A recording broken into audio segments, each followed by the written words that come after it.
Makundi ma thothayati-ini nimarikitie kugia na mucemanio wa igana rimwe ria umwe uria utafaneirio nyumba-ini ya iciriro ya KICC mucii munene wa Kenya Nairobi. Utongoretio ni Minister wa thothayati Simon Chelugui na kuriugite ati thothayati riu ni gutigiriro ni ciamurwo jeki itemini ria gutigirira hatha kana makiria thothayati cia iria macani na kahua cia kuriki yukiriria na arimi gukorwo magithingata ta uria gwathereirio gukiri ugu munini wa President William Samuel Ruto ni athiete na mbere na kuga ati thirikari ni rikitie kuiga keheri-ini biciri ko ministry no niguo gutigirira ati undu no wakinyanira na njira iria yagiriire. Pamoja na naibu rais Rigathi Gachagua na viongozi wengine. Makofi na vigelegele. Because of the cooperative movement, we've managed to make great strides in development in various sectors.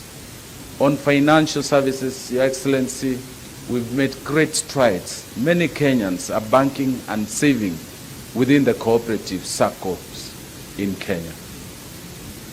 We also pride ourselves in productive sector, the coffee, tea, pirate rum, the fishermen, and whole other crops, value chains. We've made great progress, including rice. Jana tumekuwa Meru kwa Solution Circle. The other week we were in Meru with you and Githunguri. Rais wetu wacha tukwame hapa kwa hivi amepea ushirika. Hapa ndio hapa tukwame hapa. Wengine wanauliza kwa nini tuna shida huko na vyama vya ushirika. Sisi tumechanuka.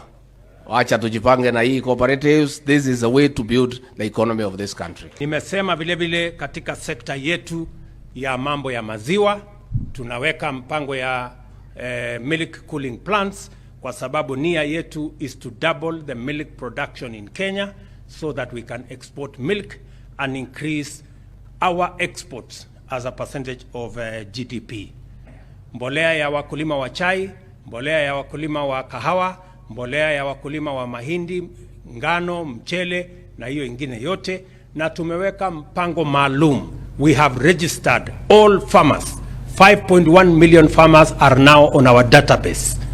Na tumekubaliana ya kwamba hiyo mpango tutashirikiana na county governments ili mbolea ipatikane mahali karibu na wakulima. So tutawasaidia kama serikali kuhakikisha kwamba we build the capacity of members of cooperatives, of leaders in the cooperative movement, of managers in the cooperative movement, so that we can have the chance to make sure that our cooperative movement that is so progressive, that is so successful, continue to carry the high flag that they carry for us in our continent and globally.